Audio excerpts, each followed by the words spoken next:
आहेत तिथपर्यंत पोहोचून त्यांचा सत्कार करून तुळजापूरचं अस्तित्व तिथेही दाखवण्याचा प्रयत्न करतात। मूळतः अख्ख्या तुळजापूर शहरातून आपला सर्व सन्मान सोहळा आणि या ठिकाणी सत्कार सोहळा होत असताना त्याच्याकडे पार्श्वभूमी एवढीच आहे की आपण एवढ्या संघर्षातून जे आता माननीय आमदार श्री राणा जगजितसिंह पाटील साहेब जे मित्राचे उपाध्यक्ष पण आहेत, तुळजापूर शहरासाठी 1866 कोटी रुपयांचा एवढा मोठा विकास आराखडा समोर घेऊन आणल्यानंतर या तुळजापूर शहरातील जे काही 25,000 मतदार बंधू भगिनी आहेत तर त्यांचा सर्वांचा आणि त्या सर्व कुटुंबियांचं सुद्धा जीवनमान उंचावण्याचं जे एक स्वप्न आहे ते साकार करण्याचं जे एक स्वप्न यासमोर दादांनी मांडलेलं आहे, एक आराखड्याच्या स्वरूपातून मांडलेलं आहे आणि त्यासाठी प्रत्येक समाजातल्या प्रत्येक घटकांनी त्याला सहकार्य करणं गरजेचं आहे।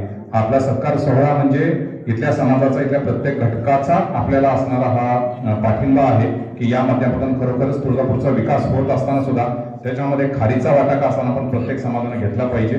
अगदी त्याच पद्धतीने जैन कासार समाजाच्या वतीने सुद्धा हा एक खारीचा वाटा उचलण्याचा प्रयत्न आहे आणि या शुभेच्छाच्या आणि सत्कारांच्या माध्यमातून हा जो विषय आहे तो आपल्या समोर घेऊन येत आहोत। या ठिकाणी आम्ही खरं तर सत्कार सोहळ्याचा जो आहे तो अतिशय आपल्याकडे कधी कंप्लेंट नाही, भरपूर गोष्टी आमच्याकडे कानाला येतात, परंतु कसं असतं गावातलं काही वातावरण आम्ही काही गोष्टी समजून घेतो। अशा पद्धतीने तुम्ही आमच्या काही गोष्टी समाजाच्या आहे का कोणती गोष्टी आहे त्याच्यावर आपण जाणीवपूर्वक लक्ष द्या, त्या गोष्टी पूर्ण करतात अशी मी आपल्याला आशा बाळगतो। आणि सर्व समाज इथून पुढं जोपर्यंत आपण पक्षामध्ये साधारण भारतीय जनता पार्टीत तुम्ही आहेत, मी देखील भारतीय जनता पार्टी महाराष्ट्र प्रदेशावर काम करतो, मी देखील आपल्या सर्व समाजाच्या वतीनं आता विजयाबा कल्ले असतील, जयसीताई कल्ले असतील, आता पिंटू कल्ले देखील भाजपमध्ये आले आहेत, म्हणजे बरेचसे जे विजयाबा म्हणजे सगळेच आहेत, आनंदाला तर काय आमचे आधारस्तंभ युवकांचे त्यांच्यावर आमचे सध्या मदार आहे ते देखील आमच्या सोबतच असतात। त्याच्यामुळे आपल्या सर्व विनंती आहे आमच्या सर्वांचा सारासार विचार करून आमच्या मागण्या असतील, आमच्या जे काही गोष्टी आपण पूर्ण कराव्या अशी मी आपल्याला विनंती करतो। आणि आता जे आपण नगरपालिकेत जे कुठला आमच्याकडून अपेक्षा कराल ज्या वेळेस त्यावेळेस आमचा समाज आम्ही सर्व बंधू भगिनी आम्ही आपल्या सोबत राहू अशी मी आपल्याला ग्वाही देतो। आणि वाढत चालल्यामध्ये 2 मिनिटात भाषण करतो। जय हिंद, जय महाराष्ट्र। मिळणार नाही पण आपल्या सर्वांना आमची एक विनंती आहे की जय समाजाला आपल्या नगरपालिकेच्या माध्यमातून जिथं कुठं आरक्षणाने जिथं कुठं जागा जेणेकरून समाजाने तिथं जाता येईल अशी जवळच असलेली जागा आम्हाला तुम्ही मिळून द्यावी अशी मी आपल्याला विनंती करतो। आणि आमचा जो कासार समाज आहे जो की त्या ठिकाणी मंदिराजवळ बांगड्या घेऊन बसतो, जो एखाद्या ट्रे घेऊन बांगड्या घेऊन आम्ही कष्ट करून खातो, परंतु त्या ठिकाणी देखील आम्हाला आमच्या समाजाची भरपूर अवहेलना होती, त्यांना उठवलं जातं, लेडीजला उठवलं जातं आणि ठेवलेला असं समाज आहे। त्या ठिकाणी उपस्थित असलेले तुळजापूर नगरीचे नगराध्यक्ष म्हणजे मित्र विनोद भाई, तुळजापूर नगरीचे 1 नंबर वार्डाचे नगरसेवक मान्य पंडितराव जगदाळे, सौ मंजुषाताई देशमाने, आमचे 2 नंबर वार्डाचे आमचे दोन्ही उमेदवार श्री औदुंबर कदम, सौ गीता दिनेश क्षीरसागर वार्ड क्रमांक 2 मधून, तसेच डॉक्टर ज्यांनी बिनविरोध येण्याचा जो मान मिळवला अशा डॉक्टर अनुजा अजितराव कदम परमेश्वर ह्या या ठिकाणी उपस्थित राहिले। कालच त्यांचाही वाढदिवस होता, त्यांचे आपण सर्वांच्या वतीने स्वागत करूया। त्यानंतर त्याच 3 नंबर वार्डचे लखनभाई पेंडे, सो श्वेताताई वैभव साळुंके, सुनील संभाजीराव रोजकरी, माऊली भोसले, मंदाताई किशोर साठे, सागर विलासराव कदम, सरोजा नरेशराव मुक्तराव, सो ज्योती आनंद सावंत, सो जयश्री विजयताई कंदे, सो प्रियंका विजयजी गंगणे, रामचंद्र आबा रोजकरी, अश्विनी विशाल रोजकरी, प्रिया मनोज गोगळी, तसेच इथे उपस्थित मान्य सज्जनराव साळुंके, आमचे समाजचे आधारस्तंभ माझे नगरसेवक विजयाबा कंदे, विशालभाई रोजकरी, आमच्या समाजचे अध्यक्ष मान्य सुभाषाप्पा शेटे, तसेच नरेश काका अमृतराव, भारतीय जनता पार्टी आमचे नेते नरेश काका अमृतराव, निलेश आबा रोजकरी, अजित काका परमेश्वर, आनंदजी सावंत, मनोजप्पा गवळी, माझे मित्र मनोजप्पा गवळी, तसेच दिनेशभाई क्षीरसागर, आमचे मेंबर दुसरे औदुंबर कदम, आमच्या युवकांचा आधारस्तंभ असलेले आमचे तुळजापूरचे समाजाचे आधारस्तंभ आनंददादा कंदे, तसे इथे उपस्थित सर्व पत्रकार बंधू आणि जमलेल्या सर्व महिला बंधू आणि भगिनींना श्रावण हा कार्यक्रम आम्ही करण्याचं नियोजित एकच दिवसापूर्वी कार्यक्रमाचं नियोजन झालं। साधारणतः परवा दिवशी सायंकाळी आम्ही बसल्यानंतर आम्ही सर्व शहरातले सर्वांचे सत्कार आमच्याही डोक्यात होतं की आम्हाला आपल्या समाज आमच्या समाजाचं काहीतरी आपल्याला आम्ही देणं लागतो. त्याप्रमाणे आम्ही सर्वांनी एक मीटिंग घेऊन कमी कालावधीमध्ये 1 दिवसामध्ये कार्यक्रमाचं नियोजन केलं. कुणालाही घरी निरोप दिलेला नाही. फक्त आणि फक्त मेसेजवर आलेली एवढी संख्या आहे. तशी संख्या भरपूर आहे, परंतु फक्त मेसेजवर एवढी संख्या येऊ शकलेली आहे. जरी समाज आमचा कमी ह्याच्यामध्ये जरी असला तरी आम्ही एकमताने एक दिलाने आपल्या भारतीय जनता पार्टीच्या किंवा आपण आता निवडून आलेल्या सर्व नगरसेवकाच्या पाठीमागे आम्ही राहिलेलो आहे. ज्याप्रमाणे आपण सर्वांनी काही निर्णय घेतले, म्हणजे काही चांगले निर्णय आमच्या कानी ऐकू आलेले की जेव्हा विनोदबाई यांनी स्वच्छतेची मोहीम त्याचं प्रमुख विशालभाई रोजकरी आणि सचिनराव साळुंके यांचं या ठिकाणी तुळजापूर शहरामध्ये स्वच्छतेचं नाव झालेलं आहे. विनोदबाई यांनी देखील शैक्षणिक क्षेत्रामध्ये आता त्यांनी तुळजापूर शहराच्या शैक्षणिक क्षेत्रामध्ये कसा विकास होईल याच्याबद्दलही त्यांनी या ठिकाणी आता सुरुवात केलेली आहे. तसेच आता डॉक्टर अमिताई कदम यांचा काल वाढदिवस होता. त्यांच्या वाढदिवसानिमित्त वार्ड क्रमांक 3 मध्ये त्यांनी चांगल्या सगळ्या एकदम मोठ्या प्रमाणात एक महाआरोग्य शिबिर त्या ठिकाणी घेतलं. एकदम चांगला उत्स्फूर्त प्रतिसाद मिळाला. त्यांच्या डॉक्टर की पेशंटला शोधणारा कार्यक्रम त्यांनी सुरुवात केलेली आहे. आपण समाजाच्या वतीने त्यांना अशी विनंती करू, ज्या ज्या ठिकाणी आमच्याही कासारगल्लीचा जो काही भाग आहे समाजा त्या ठिकाणी या प्रमाणाचं शिबिर त्यांनी घ्यावं अशी आपण त्यांना विनंती करतो. आणि समाज जरी आमचा एकदम गरीब कष्ट करणारा समाज आहे तरी मी जे काय आमच्या समाजाच्या मागण्या आहेत, समजा आता जैन मंदिराचा आमचा फार मोठा विषय आहे, त्याच्या जागेचा आम्ही बऱ्याच वर्षापासून आपल्याला मागणी करत आहोत, परंतु त्याचा योग येत नाही. जागेचा काही प्रॉब्लेम असेल समाजाच्या आता आमचे सुभाष शेट्टी 40 वर्षापासून या गोष्टीसाठी पाठीमाग आहेत. त्यांनी पूर्ण घटना दुरुस्ती आहे ते सगळे आम्ही ट्रस्ट रजिस्ट्रेशन केलेलं आहे, परंतु पाहिजे तसा आम्हाला आतापर्यंतचा प्रतिसाद आपल्याकडे मिळालेला नाही. तरी आपल्या सर्वांना आमच्या समाजातील एक विनंती आहे, लोकांसोबत लहानाचा मोठा झालो, त्यामुळे विशिष्ट एका कुठल्या समाजाबद्दल किंवा माझ्याही समाजाबद्दल वया असं कधी वेगळेपणा वाटला नाही.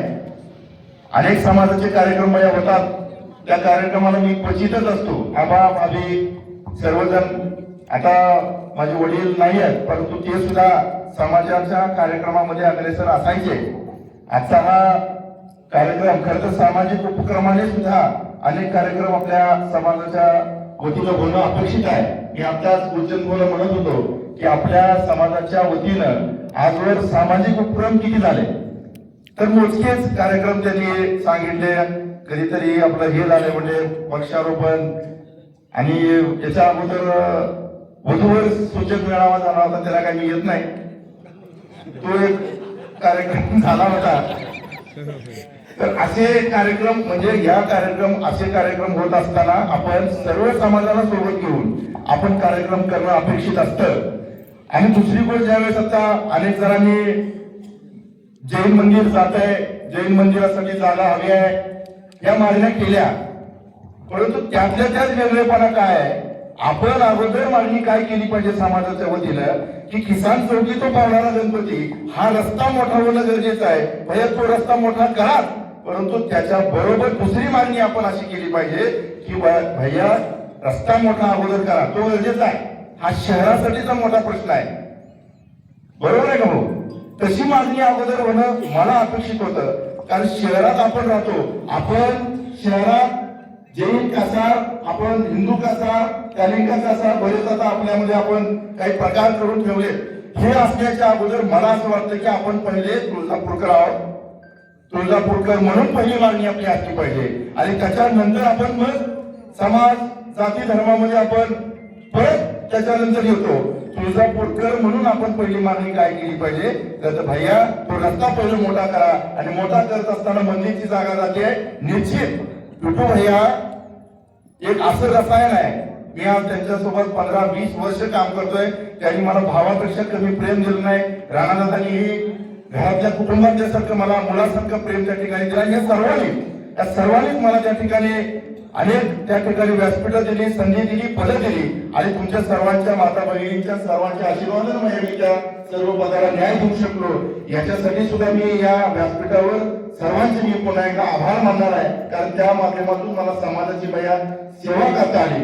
मला या निमित्ताने एवढंच सांगायचं आहे की भैया जागा उपलब्ध कशी असावी, कारण भविष्यामध्ये तुमच्या डोक्यात तुळजापूर शहर हे एक जागतिक दर्जाचं, वैश्विक दर्जाचं तीर्थक्षेत्र व्हावं अशी तुमची भावना आहे. आणि ती करत असताना आपण जसं आई तुळजाभवानी माझं मंदिर आहे, आई तुळजाभवानीचं जसं माझं मंदिर आहे तसं इथं मागणी करताना सुद्धा आपला उल्लेख कसा व्हायला पाहिजे की भैया आपलं जैन मंदिर कुठं करावं हे आपण सगळे मिळून त्या ठिकाणी ठरवू.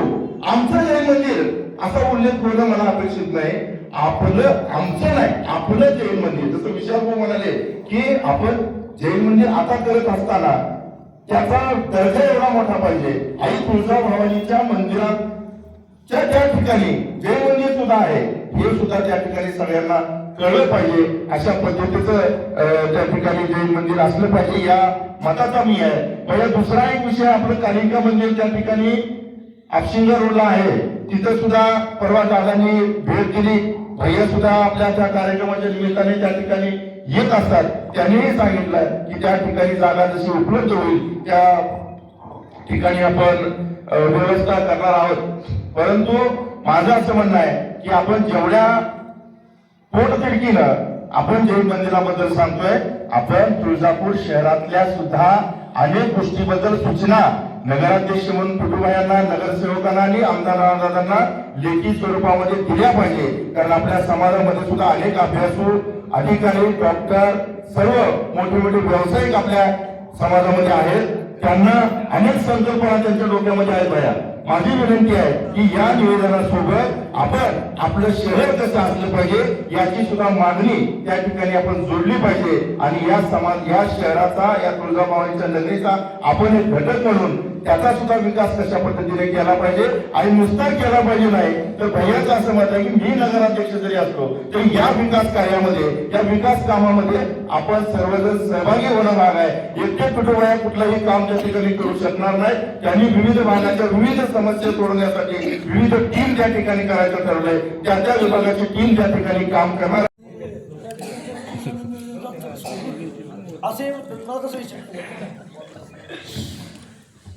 सरकारी व्यासपीठ समोर सर्व बांधव, आमच्या बहिणी भगिनी, आता सत्या पत्रकारांची झाले सर्वांची नावं वगैरे काही घेत बसत नाही. कारण पुढले 2 कार्यक्रम आमचे थांबले. कारण आम्हाला पण थांबले इथं जेव्हा करतो म्हणलं केलेलं ना आता म्हणते चोळा गावा म्हणतंय सगळ्यांची लाव त्याच्यावर. तर चर्चेचा विषय झाला की आपला जैन मंदिराची जी मुद्दा आहे ती मागे 2014 बाबींची ठराव घेतलेला होता. बाबी ठराव घेतल्या पण आता आम्हाला तुम्ही त्याचा पाठपुरावा केला असता आता मंदिर तिथून झालं असतं. म्हणजे फक्त आता लय दिवसाला आठवण, कुठल्याही गोष्टीला लय दिवसाला आठवण आली की तसं होते. बरं इलेक्शन झालं तुम्हाला विषय करा. आता इलेक्शनच्या आधी जर गेला असता तुम्हाला दोघांना तिथं मंदिर बांधावं असता. तर ईश्वर बाबाला सांगितलं होतं की खाल्लं एक एकर घ्या आणि तुझं कसं हा एवढं तर काय म्हणलं. तर आम्ही सर्वांना आपल्या साक्षीने एवढं सांगतो की चांगल्या पद्धतीचं जी जागा उपलब्ध होईल ती जागा उपलब्ध करून जैन मंदिर उभारण्याचा मानवांग जागाच्या मानवाच्या खाली की त्या जागेला परत कुणी हात लावू नये अशा पद्धतीची जागा घेऊ आणि आपलं जैन मंदिर बांधू.